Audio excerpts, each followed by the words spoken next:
कोलकाता का एक गांव माधवपुर। ये महीना जनवरी का था और रात के तकरीबन 10 बजे थे। रात के सन्नाटे में झिंगुरों की आवाजें माहौल को थोड़ा डरावना बना रही थी।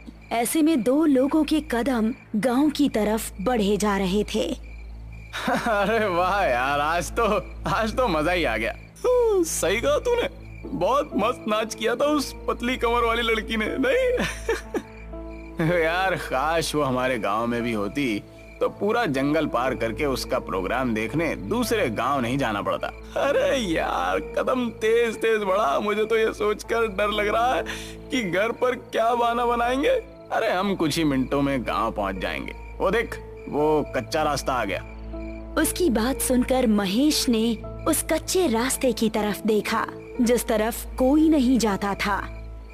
तू पागल हो गया क्या? हम इस रास्ते से जाएंगे ये जानते हुए कि इसके बारे में कैसी कैसी अफवाहें फैली हैं।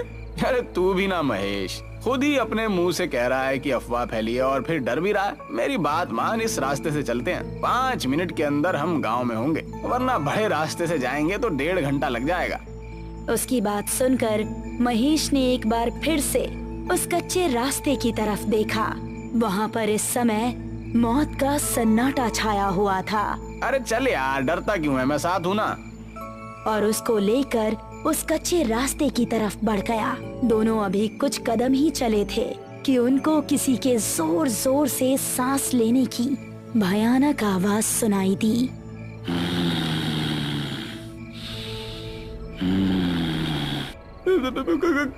कौन है? अरे यार डरता क्यों है, कोई कुत्ता ही होगा।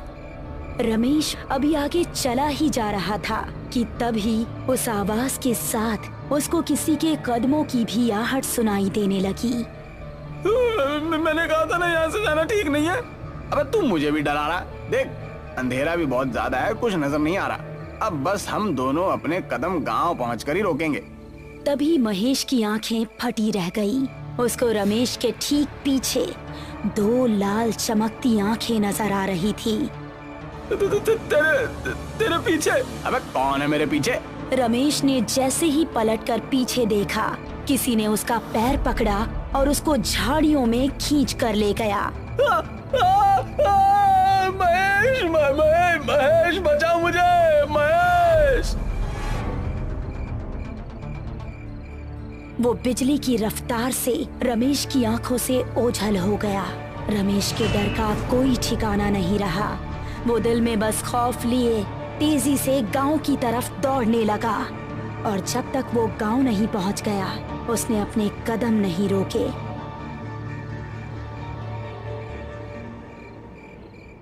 अगली सुबह जब वो गांव के कुछ आदमियों के साथ उस कच्चे रास्ते की तरफ गया तो उसको रमेश की लाश 2 टुकड़ों में जमीन पर पड़ी मिली। रमेश! उसकी आंखों से आंसू बह रहे थे और इस तरह इस कच्चे रास्ते का खौफ माधवपुर में और ज्यादा बढ़ गया। इस घटना के 3 महीने बाद मोहिनी, जो कि 21 साल की एक खूबसूरत लड़की थी, अपनी विधवा माँ और छोटी बहन मेघना के साथ इस गांव में रहने के लिए आई। बेटा, हमने वो गांव छोड़कर ठीक नहीं किया। अब पता नहीं यहाँ के लोग कैसे होंगे। मम्मी, थोड़ा तो एडजस्ट करना ही पड़ेगा ना। उस घर का किराया बहुत ज्यादा था। कुछ दिन यहाँ गुजार लेंगे तो सब नॉर्मल हो जाएगा। वो तीनों अब माधवपुर के एक घर में रहने लगे। कुछ ही दिनों में उन्हें वो गांव अपना सा लगने लगा। मोहिनी उसी गांव के कुछ बड़े घरों में काम काज करके अपना घर चलाने लगी। पड़ोस में रहने वाला रोहित नाम का एक लड़का मोहिनी को दिल ही दिल में पसंद करने लगा था, लेकिन उससे बात करने में थोड़ा हिचकिचा रहा था। एक शाम जब मोहिनी अपना काम खत्म करके घर पहुंची तो उसको घर में मेघना कहीं नजर नहीं आई और माँ काफी परेशान दिख रही थी। माँ, मेघना कहाँ है? वो दोपहर के वक्त टहलने निकली थी लेकिन अभी तक घर नहीं लौटी। मैंने आसपास पता भी किया लेकिन वो कहीं नहीं है। मुझे तो अब बहुत डर लग रहा है, पता नहीं कहाँ होगी वो। अरे माँ, आप डरिए मत, मैं अभी उसको ढूंढ कर ले आती हूँ। इतना कहकर मोहिनी घर से निकली और आसपास के इलाकों में देखने लगी, लेकिन उसको मेघना कहीं नजर नहीं आई। फिर घर वापस आते वक्त उसकी नजर उसी कच्चे रास्ते पर पड़ी। हर जगह देख लिया लेकिन कहीं नहीं मिल रही। अब तो बस यही एक जगह बची है। हो सकता है कि वो यहीं पर हो। उसको जंगल जाना बहुत पसंद भी है। ऐसा कहकर वो उस रास्ते की ओर बढ़ गई। दोनों तरफ घना जंगल और उसके बीच से निकलता हुआ वो कच्चा रास्ता। अंधेरा होने पर वो बहुत ही भयानक लग रहा था, लेकिन छोटी बहन की तड़प उसको उस रास्ते की तरफ खींच कर ले गई। मेघना, क्या तुम यहाँ हो? उसको जवाब में मेघना की आवाज तो नहीं आई, लेकिन वही सांस लेने की आवाज आने लगी।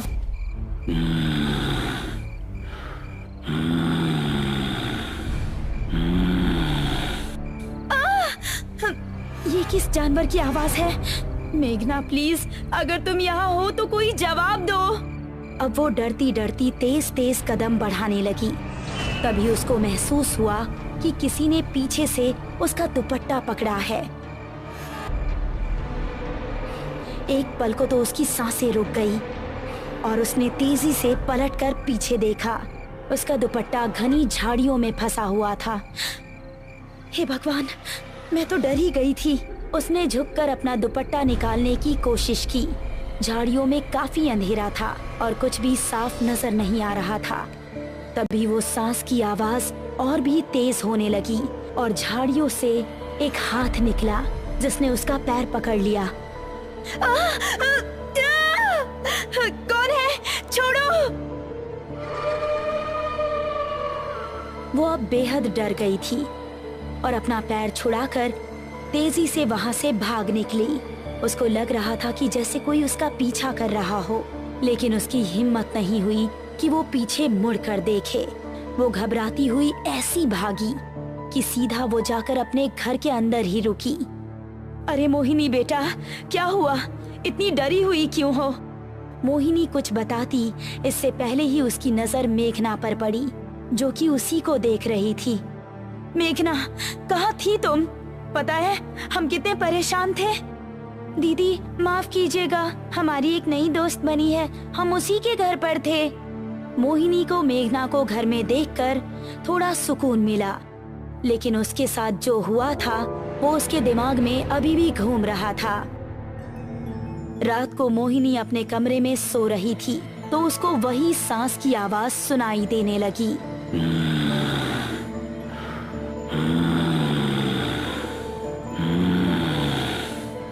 ये आवाज सुनकर वो जाग उठी और ये आवाज खिड़की की तरफ से आ रही थी। कौन है वहाँ?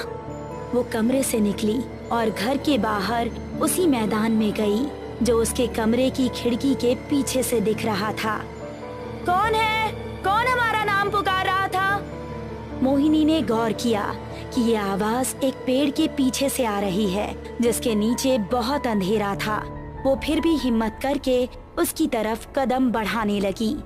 जैसे ही वो उस पेड़ के पास पहुंची, किसी ने पेड़ के पीछे से निकलकर उसको कसकर गले लगा लिया। कौन है? छोड़ो हमें!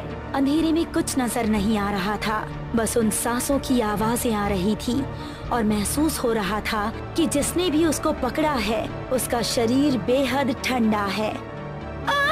बचाओ! बचाओ! उसकी चीखें सुनकर मेघना और उसकी माँ नींद से जाग गई। साथ ही पड़ोस में रहने वाला रोहित भी जाग चुका था। वो तीनों भागकर मोहिनी के पास पहुँचे तो देखा कि मोहिनी बेहोश पड़ी थी। मोहिनी, मोहिनी! रोहित ने उसको गोद में उठाया और उसको उसके कमरे में लेकर आया। क्या हो गया है मेरी बच्ची को? ये आखिर वहाँ पहुँची कैसे? माँ और मेघना दोनों बेहद डरी हुई थी। तभी मोहिनी को होश आ गया और उसने आंखें खोलते ही रोहित को सामने देखा। आप कौन हैं? मोहिनी, ये हमारे पड़ोसी हैं। यही तुम्हें यहाँ पर लेकर आए। तुम घर के पीछे क्या कर रही थी? मोहिनी ने अपने परिवार वालों को कुछ बताना ठीक नहीं समझा और उसने बात को टालते हुए कहा, कुछ नहीं माँ, वहाँ कोई कुत्ता बहुत देर से भौंक रहा था। उसकी आवाज हमें सोने नहीं दे रही थी, इसीलिए हम उसे वहाँ भगाने गए थे। हाँ, आपको वहाँ अकेले नहीं जाना चाहिए था। हम सभी बहुत ज्यादा डर गए थे। शुक्र है आप ठीक हैं।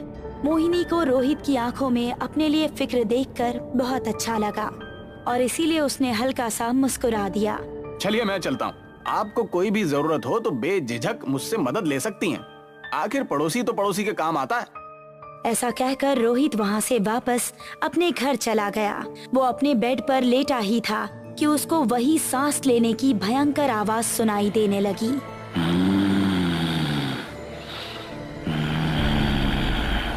ये आवाज कैसी है? रोहित, रोहित।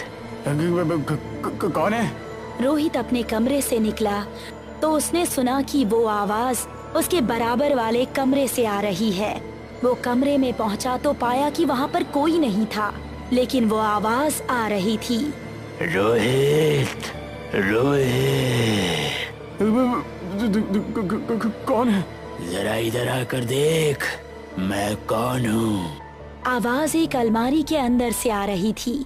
अब रोहित के चेहरे पर डर दिखने लगा।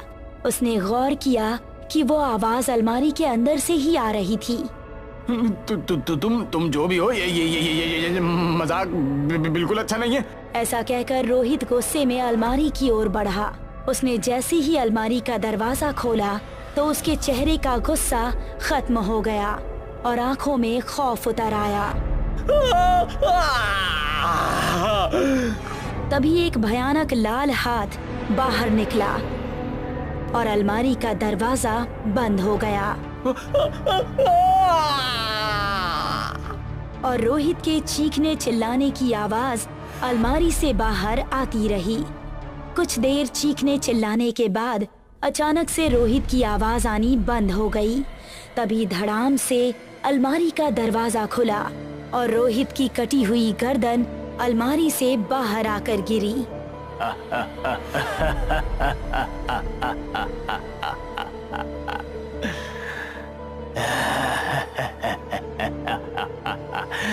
मोहिनी सिर्फ मेरी है, सिर्फ मेरी। आखिर क्या है उस कच्चे रास्ते का राज? वो भयंकर सांसें किसकी है और कौन है जो लोगों की जानें ले रहा है? मोहिनी की जिंदगी में अब आगे क्या होगा? इन सभी खौफनाक रहस्यों से पर्दा उठेगा इस कहानी के अगले पार्ट में जल्द ही।